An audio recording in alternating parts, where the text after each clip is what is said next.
Musa Pinpin Kamara, mikono inaongea. Mohamed weka cross tena huku Kabzuru Mohamed Hussein.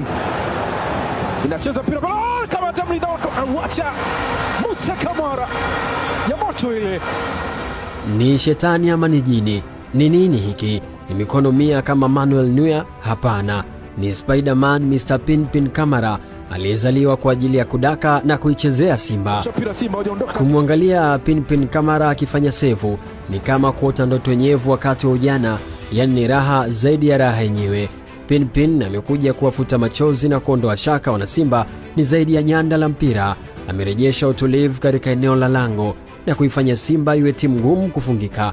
Wakati wakina Mavambo na Ateba wanawapelekea watu pumzi ya moto kule mbele, yeye kazi yake ni moja tu, kuilinda na kuitetea kauli ya nguvu moja. Inacheza chini tena nafasi. Mabululu! Oh! Fantastic Musa Kamara! Anawaambia jamani, tufanye nini? Kwa nini? Simba wameleta jini pale langoni. Ni kama mwana mazingaombwe au mchawi kutokea Gambosh anavukunjuka kama mtego wa Kasongo au nyani wa Gombe kule Kigoma. Kumfunga ni ngumu kama kumshauri mwana aache kubeti au kumkataza kijana wa boarding asijichukulie sheria mkononi. Simba ina kipa, Simba ina nyanda, ina mtu wa kumwamini pale langoni, na yeye analeta utulivu mkubwa. Hata zile alama 3 mbele Al Hilal ni sababu yake.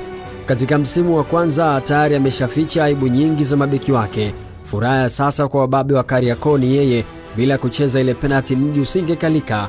Simba walibomoa guest wakaujenga msikiti au kanisa. Thawabu wanapata na sadaka wanapata.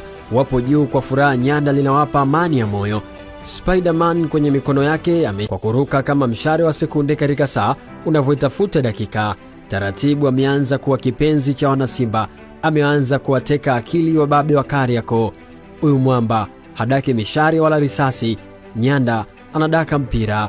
Mimi ni Steve Champion.